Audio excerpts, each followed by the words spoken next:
Hi, this is Brian Collaborubius. In this video, we're going to show how to create a Google Classroom from scratch. To begin, you want to log into Google Chrome using your school district account.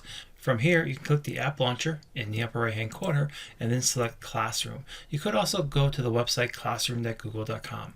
So after you click Classroom, that will take you to the Google Classroom website. The first time you come here, it might prompt you to select if you're a teacher or a student. Select the teacher if it asks you.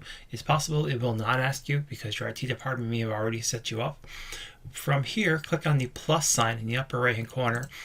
If you do not see the option for create class, contact your IT department. There's something they have to do to set you up as a teacher in their system. Click on create class to continue. From here, you will need to enter in the name of your class.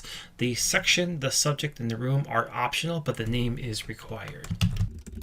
Then in the bottom right-hand corner, click the Create button to continue. From here, you will notice that your class has a theme set to it. That's the picture in the background.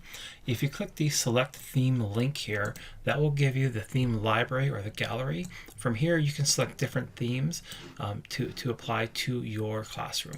I'm going to go ahead and pick this one and then click on Select Class Theme, and that'll apply the new theme.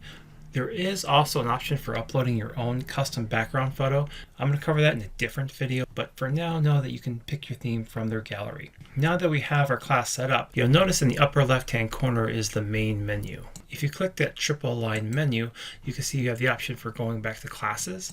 This screen will take you back to all of the classes that you have created. So that's it. That's what it takes to create your first class in Google Classroom. In the description of this video, you'll find a link to a website that has more videos and more tutorials for you to take a look at. If you have any questions, go ahead and put them in the comments. Let me know if I can help.